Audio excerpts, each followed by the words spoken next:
Hey everyone, let me tell you a little story.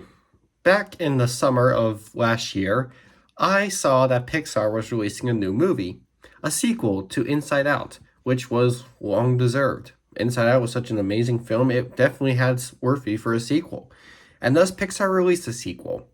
We all saw it, of course. I went to go see it the weekend it was out. I loved it. I thought it was still beautifully animated, had a nice story, good comedy, quite emotional, quite well put together. I found it to be quite an amazing film. And I was surprised to see how not only were other people able to agree with that, but the film managed to make so much money. Eventually, it became the highest grossing animated film ever, which made me happy in a note. Even if it's not Pixar's best movie objectively, seeing the highest grossing anime film of all time come from good old Pixar after many other films not really living up to the standards that Pixar has provided us, shown us they can do. It's nice to see them finally get a right track with a sequel that was really well done and was able to make so much money, showing how many people want to see these beautiful animated films. I know what you're going to say. No, I think it has to do with the way it's animated and the way it's told, okay? Sequel-wise, that's kind of a... I feel like that's kind of an over-exaggeration, people saying that's the only reason it made so much money. It was a great movie, and it's great to know that Pixar managed to take the top spot of animation because of it. Then, the beginning of this year, apparently out of thin nowhere, there was another animated film that wasn't even released in the US. One released all the way down in China that I never heard of until I found out that apparently it managed to outgross Inside Out 2 immediately, becoming the new highest grossing anime film of all time. And at this point, it's actually now one of the highest grossing films ever, reaching $2 billion. How can a movie that I never heard of, that only released in China and a couple of other small locations, how did it manage to outgross Inside Out 2 like that? How could it manage to make so much money? Of course, I'm talking about Ne-Zha II. Now, like I said, this is a Chinese anime film, meaning I've, of course, never heard of it. I did not know anything about this movie. But when I found out that Inside Out 2 has been dethroned as the highest grossing anime film, I'm like, that quick? It just became that spot. How quick? And I saw this movie, and I'm like, huh, weird. Well, why is this movie, why did it make so much when it didn't release publicly many times in this country? I know that's sounding offensive, but seriously, we never had that before. And I couldn't believe that it made so much money in like less than a month or so. That seemed quite impossible. And believe me, I thought that this might have to do with something fishy. I feel like China was trying to do something with us. This country has had some beef with China before, so a part of me was thinking this could have been a little scheme they were doing. But at the same time, over the months, I've discovered more American viewers watching this movie, and they apparently say it's amazing. Apparently, so many of us who was able to watch the movie say it's pretty damn great.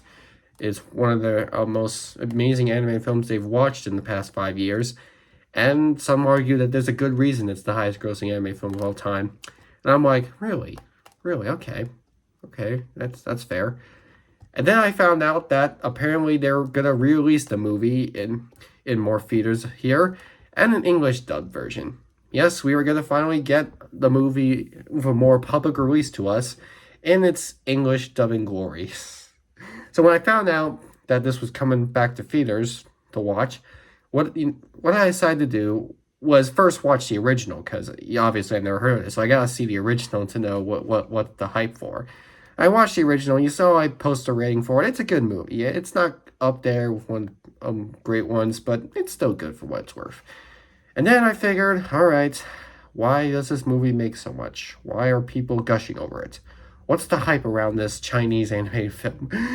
Should I like China now because it's... I'm gonna stop with that. I'm not trying. I'm joking, okay? I have nothing against China, but this just seemed very crazy thing to happen.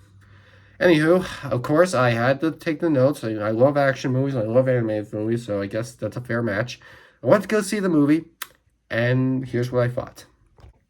So there are 5 genres this movie has. Let's go ahead and tackle all 5 of them and see what I think of each of theirs. Let's first, of course, talk about the animation in this movie. How is the animation in this movie? Well, to put it simply, the animation in this movie is amazing.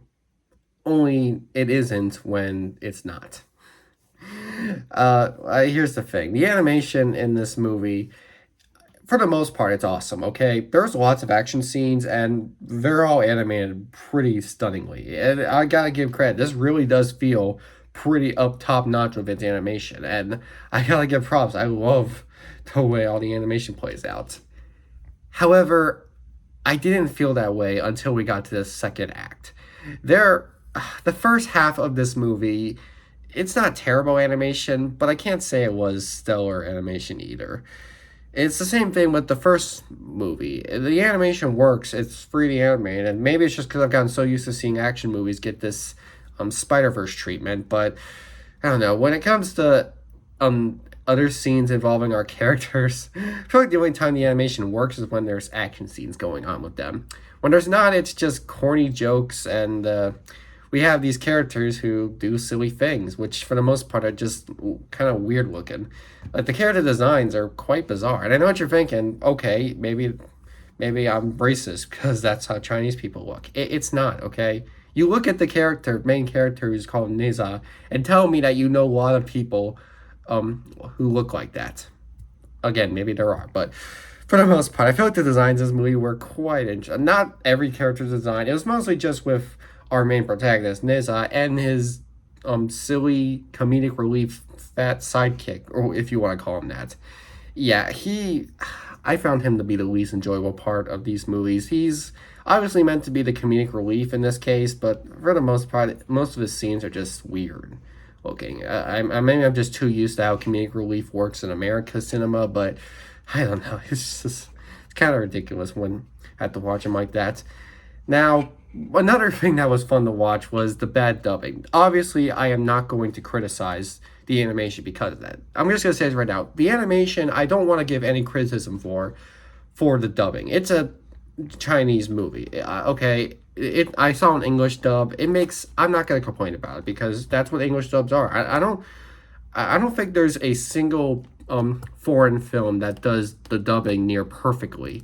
Okay, this movie's dubbing is about as dubbing as it gets. Not all lines match the lip movements, but that's how it works, okay? As long as they keep the dialogue as close as possible, which I'm unaware of, but I'll work with the dialogue they got. As long as they keep it close as possible, then dubbing isn't really something to complain about. So I'm just gonna say right now, as fun as it was to laugh towards some of the dubbing lines, I didn't get distracted by it. I made sure I focused enough with the story, knowing that it's not that big of a deal for the case. Overall, the animation in this movie is awesome. Even if some of the non-action moments are too silly looking to work with, it's still beautiful, fun animation that I guess it just takes time to get used to when you watch anime movies in that country. Now, how about the action, of course? Let's talk about the action. Well, like I said, it's awesome, okay? This movie's got a lot of action in it, and I think really that's probably the best way to describe how great this movie is, from how awesome it looks. All the action in this movie is for the second half. The first half has mild action, but for the most part, it's just the adventure part.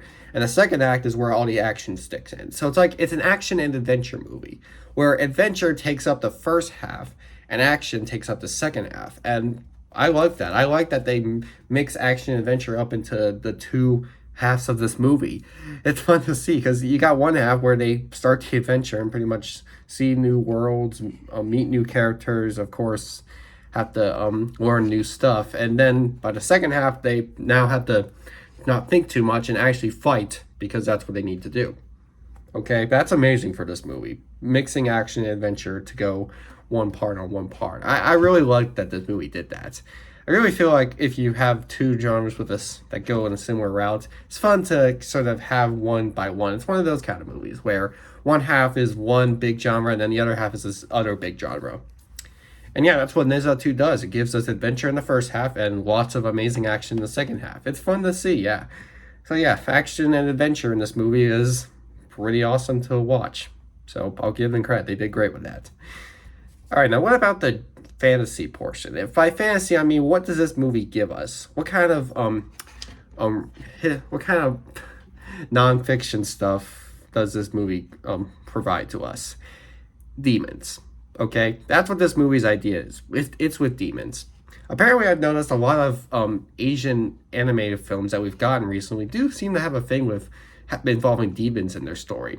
I mean, we're all familiar, of course, with that one anime movie Netflix released recently that's everyone's craving about, something about these singers to fight demons. I know what it is. We all know what it is. And I heard that's getting released in theaters this weekend as well. So you think I'm going to say review for that one, right? I'm not really a big fan of K-pop. I don't have any plans to watch it. I don't know. Anyway, let's not get too off topic.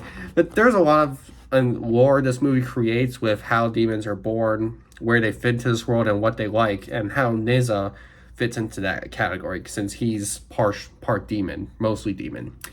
And for the most part, it gets a little rough by the second half. A lot of it's hard to work with, but I think the idea still fits fine enough. It's like this. It's sort of like anime mixed with, I don't know, demons. I lost track there. It's like an anime with 3D animation. If you all don't already know, I don't have anything against anime, but I'm not really into watching it. Its animation it uses just isn't the kind of speed and style that I'm really in the mood with. Again, not trying to sound racist. I respect it for how many people love it. It's just not something I sit through nicely. Anywho, this movie's fantasy is mostly just with how the demons are, what world they live in. Again, it gets messy. It's hard to understand entirely, but thankfully this movie doesn't make you have to understand it entirely. It's not quizzing you too much on it. It's not like it says all this random stuff constantly, and then afterwards it comes to us and it's like, all right, now let me ask you this question. Do you know why this is that? It's not. We're not forced to understand everything. We just have to follow the flow with the story. That's another thing I love seeing movies do. Give us so much stuff that's hard to remember, but not quizzing us on it. Like, we don't have to know everything perfectly. You could argue for a movie critic I should, but I don't have to. I do what I want. Overall, the fantasy in this movie is rough, but still passable enough. It's still enjoyable. It's still great seeing how many demons this movie gives us and how their lore connects with the world around it. It's sort of a commentary, I heard some people say. I'll get to that later, but anywho, yeah, fantasy-wise, this movie does have it. And now let's talk about the drama, okay? Drama in anime movies is, for the most part, usually always the same idea. An important character dies. Every anime movie that has drama has that, an important character die, because it's an anime movie for kids. We're not supposed to, we're supposed to have a fun fairy tale journey, right? Actually, I don't think this movie was made for kids. I think this wasn't meant to be a kids movie, but still, the drama in this movie is for the most part when characters eventually meet their fate. Because, yeah, there is a lot of deaths in this movie, and there is a lot of emotion surrounding them, too. We have Ne-Zha, who really starts feeling more and more ashamed of him being born part demon. You really do get the emotion, because there are times in this movie where it's pretty sad, because he doesn't intentionally want to do any harm. He's born with the powers he never wanted to use in harm's way. That's what the first movie tackled pretty well, and seeing this movie still tackle it in a new light is honestly really fun, because we see the character have a good part. He has fun for the most part, but then so when it comes to the moments where he gets all teary and sad and there's even moments where he gets angry too, you know that you can't feel bad. You cannot not feel bad. You can't be upset with him, because you can definitely see where he's coming from. He doesn't want to create danger. He just wants to become part of the life of a good person he wants to be. And it's hard for, it's a real issue that we can have. Some people can be born in such a terrible idea. You could have robbers as parents. You could be born with, I don't know, born with the personality of wanting to terrorize. I don't know. But there are people who are born in a harming way that don't want to have that kind of harm to them. That sounds stupid, but it's common. It is common to be born not how you want it to be. It's more like that. Okay, let me word it like that. I was over here saying you could be born with demon powers. I mean, I don't know. I'm not gonna say that's 100% unlikely, but obviously we wouldn't. No one would think that. It's just you can be born to have a personality trait you didn't want. And there's things about me when I was born that I didn't want, and I can't really complain about them right now because I've grown so far out of it. Anywho, yeah, that's where the drama comes in. It's when characters have to eventually die in a sad way, and it mostly just comes from the feels that Ne-Zha has. Really emotional, I gotta say. Drama in this movie works pretty great. It doesn't rely too much on, oh no, character die, cry. It relies on actually building a character's emotion and showing us how he feels, so that we don't have to get too upset or scared with him, because he looks like the kind of person that would scare you, okay? And he sometimes, and like I said, there are times where he does enjoy that route, but then there are times where he reminds us that it's not the route he 100% is happy with, not the route he enjoys going forward to all the time. I'm gushing a lot, pretty much saying the same thing, but you get what I'm saying, right? No? Well, that's just what I found it. I think the drama in this movie is pretty great. Now, the story, like I said, is near impossible to follow entirely. I am not going to be able to explain the entirety of this film's story perfectly. It's hard to. But I'll say the best I could follow. It's about Ne-Zha, still as the born demon who still fights for the good and is still overall a good person.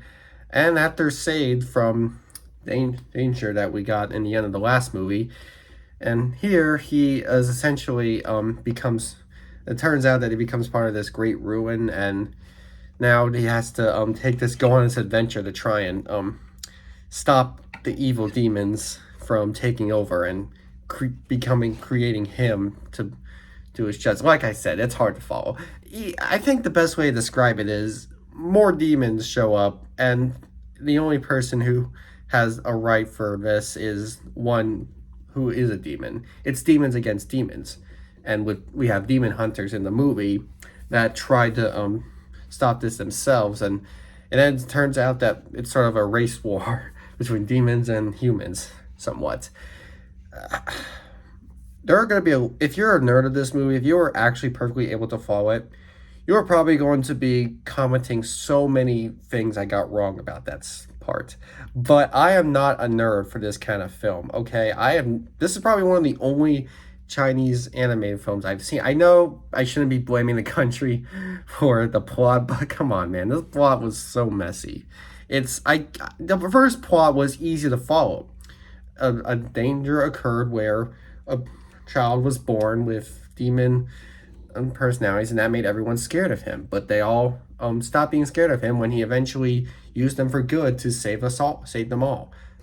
But even then, there's aspects of that story that were I probably wasn't able to get perfectly. This movie goes for the same kind of idea. The main gimmick is simple to go with. For the most part, I can just explain what this story does for it. It shows Ne-Zha going on an adventure with his friend in command, another demon, a blue demon, an ice sort of thing. It's like the Heat Miser and Jack Frost dynamic, sort of.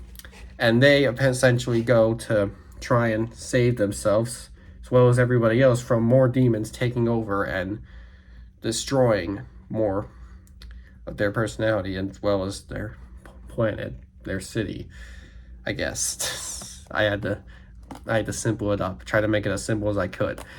Now, I've heard a lot of people say that one of the best aspects of this movie, as well as probably a huge reason for why it was able to make so much money, was because it had a relatable thing to it. I couldn't find it. I've never been to China before. I don't know much about China, so I cannot say why what that is. Is it because of race, personality? Does it have to do with Ne-Zha's character of not liking how he was born? Does that have something to do with it? Probably. It could be. That could be it.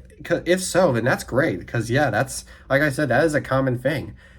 But there could be something else to it. like there could be an aspect to the story I didn't bring up that's there. So I can't 100% see what they're coming from when they say this has social commentary with the reality of Chinese culture. Does that make the movie less for me? No, no. I don't think my thoughts on the story are changed that badly because of that. I still really love this movie's story structure, despite it being super messed up in the second half. The second half goes all over the place. We have these different fights going on, these different new arcs. We learn one demon, he seems evil, but no, he's nice. This guy's to one to worry about. We go through that. We go through Ne-Zha dealing with different moments of getting tantrums, getting angry, getting sad, feeling remorse. It's different personalities all fitting into that whole entire climb action. The whole action part of this movie is so much. We barely have breathing moments. We do have some breathing moments, but even then, there's still a lot going on. Usually that'd be a criticism, and yeah, I guess I could argue that is sort of a small flaw I have with how this movie's story is handled. But the reason it's not a big one is because I was able to understand most thing of what they're saying. A lot of the stuff they say about themselves, what they say about their society, those are things that do fit that do have a good meaning to a real world. So maybe that's where they're coming from. Maybe a lot of the stuff these characters say are really based on how people in the culture that this movie was made for really can work with. That could be another thing to the social commentary which made this movie so successful. But overall, I can't really say that this movie needs to only be appreciated if you know what the commentary is meant for. Because as long as the story is still consistent and well told, then that's what makes it perfect for all viewers. So take it from me, for example. I could not explain the story perfectly. So you're going to probably hate this review. But I will say I was able to enjoy the story. I did have fun with it. All the action in this movie was heavy and rough, but it was still lots of fun to watch. There was lots of good emotion to it. It was, like I said before, it's great that they balanced it out with most of the adventure portion taking up the first half and all the action in the second half. Seeing that works so well to the film's story. Like the first half is just all the mostly comedic stuff with the serious stuff being there and there. And then the second half, the serious stuff is all over the place and there's silly moments there and there. Yeah, that's the structure this movie has, and it's great. So yeah, with all due respect, I think that's the best way to describe what makes this movie so great, how balanced out its action, adventure, and drama is, and how it's able to make for such an epic, exciting, totally unrealistic type of story still work for a lot of people's mindset, still give us something that we can really understand. Because even if I'm not able to fully understand what the message is trying to give to us, I am able to see how so many people were able to fall in love with this movie. It is not up there as one of my favorite anime movies of all time.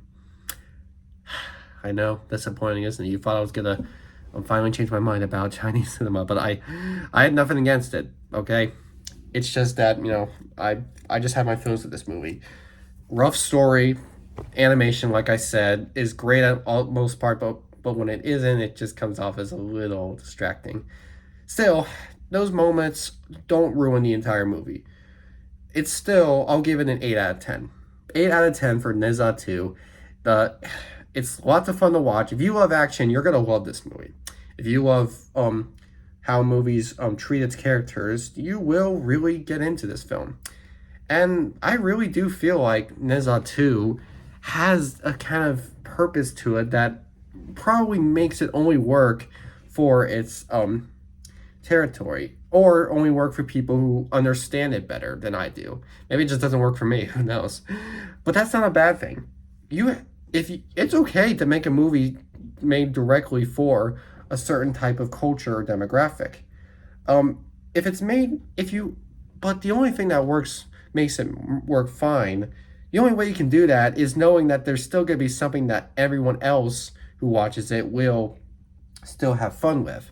That's what this movie does. It gives a sort of commentary that the Chinese will love, but then still provides lots of exciting action and still the right kind of emotion for some of us to still love. And I guess that's one special thing about Ne-Zha II. Does that mean I 100% agree with this movie making so much money? Okay. I can't really say what I agree with or what I actually still find it pretty incredible to believe that this movie made that much money and only being released in a few territories and in a couple months. That's still things impossible. It's a hard thing, not because this movie is not good enough for that, but I just didn't think it was special enough for that, knowing how many American sequels and epic films were released to make that much money. However, I guess this movie really does leave an impact for the countries it was released in, and to us Americans, maybe the movie will manage to make even more money. Because there are a lot of people gushing about how great the film is, and I guess I could become one of them because I found Ne-Zha II to be pretty great as well. And believe me, I feel like the movie making so much money in our country is going to be hard because I wanted to save this till the end. When I went to go see a movie in theaters, there literally was nobody else in the theater. I saw it on a Thursday. That could have something to do with it. But no, there was nobody in that. Not one single other person was in that theater. I don't know how a movie that's supposed to be the biggest anime film of all time managed to not get any American audience and its opening night for its redubbed version or whatever you want to call it. But I don't know. I guess maybe it just wasn't the right time, or not. Maybe people are just too much in the mood right now for other American films. Maybe us American audiences are more now in the mood for, I don't know, seeing animals as bad guys, Lindsay Lohan as a grown woman, or a bunch of kids possessed. Those seem like the three big movies right now. But yeah, who knows? It's still a huge hit, even if it doesn't make enough money for the English release it's getting right now. Apparently, it's still gonna be the biggest anime film of all time. We'll have to see if we'll come up with an animated movie that manages to surpass it, but who knows? Let me not focus too much on that. Let's just focus on how the film works in general. I've been talking too much about its box office status. It's still hard to believe, so that's kind of why I bring it up. I think Ne-Zha II is a great movie, okay? It's a great film, even if I couldn't understand the story perfectly, even if my gushing about the plot was stupid. It's still a great movie. And if you understand these kind of plots better, you're probably going to make a better review than I am. I probably should have analyzed this, try to find more ways to analyze the story before I went into this review, but had to get my review out of the way at some point. Already said enough about this movie. I'm tired. I'm not going to redo this review.